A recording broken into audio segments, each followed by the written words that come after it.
Bihar live 7 खबर की तह तक।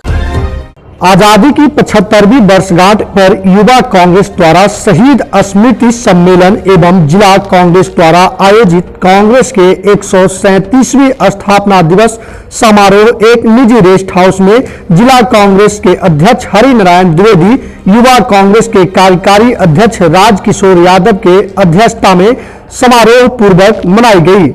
इस अवसर पर बिहार प्रदेश युवा कांग्रेस के अध्यक्ष गुंजन पटेल, बिहार प्रदेश युवा कांग्रेस के प्रभारी राजेश सिंह सन्नी ने भाग लिया। समारोह को संबोधित करते हुए प्रदेश प्रभारी ने कहा कि आज देश में लोकतंत्र खतरे में है, देश में असहिष्णुता का माहौल है, लोग घबराए हुए हैं, आपस में लोगों को धर्म और जाति के नाम पर बांटा जा रहा है। सुनिए इस मौके पर कांग्रेस नेताओं ने क्या कुछ कहा है। कांग्रेस पार्टी का आज 137वां स्थापना दिवस है। सबसे पहले सभी दर्शकों को मैं अपनी ओर से स्थापना दिवस की शुभकामनाएं देता हूं। आज के दिन हम लोगों ने निर्णय लिया है कि राज्य के सभी जिलों में जाकर हम शहीद स्मृति सम्मेलन का आयोजन कर कांग्रेस पार्टी की जो भूमिका रही है आज़ादी के पहले और आज़ादी के बाद राष्ट्र निर्माण में, उसको नई पीढ़ी से उसको जोड़ेंगे, उस विरासत से उनका परिचय कराएंगे।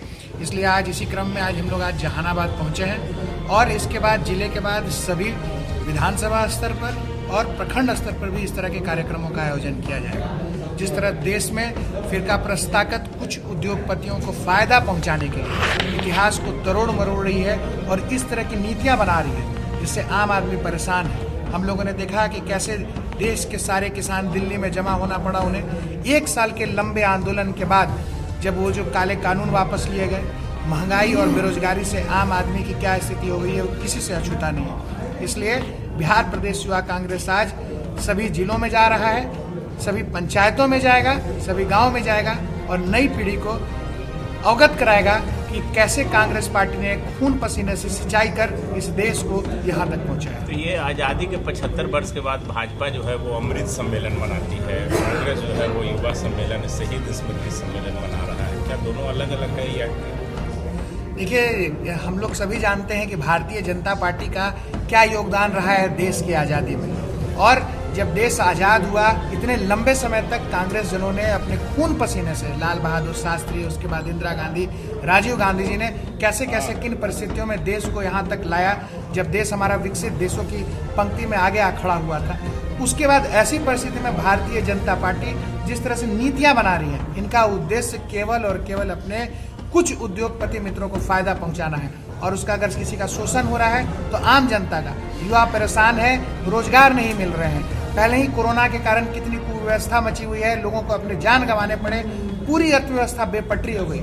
और ऐसी परिस्थिति में भारतीय जनता पार्टी का अमृत उत्सव मनाना ये तो पूरी तरह से हास्यास्पद है।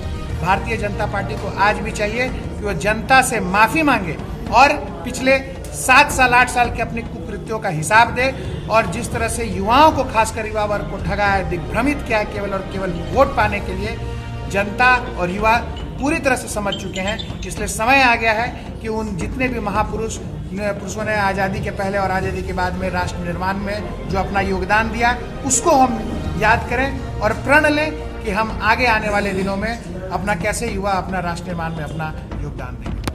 युवाओं को हम बताना चाहते हैं कि आज़ादी के पहले और आज़ादी के बाद जो भी महापुरुष हमारे इस देश के योगदान में जो महत्वपूर्ण भूमिका निभाए हैं, आज़ादी के पहले भी हमारे बहुत सारे महापुरुष प्राण न्यौछावर किए आज़ादी की लड़ाई में, और आज़ादी के बाद भी हमारे नेहरू जी, लाल बहादुर शास्त्री जी, इंदिरा जी, राजीव गांधी जी ने पूरे देश के लिए, देश के मतलब विकास के लिए जितना महत्वपूर्ण योगदान दिया है, तो हम लोग आने वाले पीढ़ी को बताना चाहते हैं। अभी तो युवा तो अभी आप देख रहे हैं कि 18 से 25 साल के लोगों के बीच में बहुत सारे लोग जो है सभी दिग्भ्रमित हो चुके हैं। अभी देश में जो इस तरह का हालात या केंद्र की सरकार ने, भाजपा की सरकार ने जो बनाई, तो हम लोग उसको गाँव पर जाकर पंचायत स्तर पर, प्रखंड स्तर पर युवाओं को जागृत करने का काम कर रहे हैं, हम लोग उसको जगाने का काम कर रहे हैं कि देश में जो भी आज तक हुआ आज़ादी के पहले से लेकर आज तक, आज़ादी के बाद तक भी वह कांग्रेस पार्टी की देन है और इसके अलावा कहीं कोई किसी का योगदान नहीं है। भाजपा विकास में तो भाजपा ही क्रेडिट ले रही है कि सभी विकास हम ही किए हैं। विकास तो कहीं कुछ किया नहीं, इसलिए कि आप तो आज तो देख रहे हैं कि जितना सरकारी संस्थान,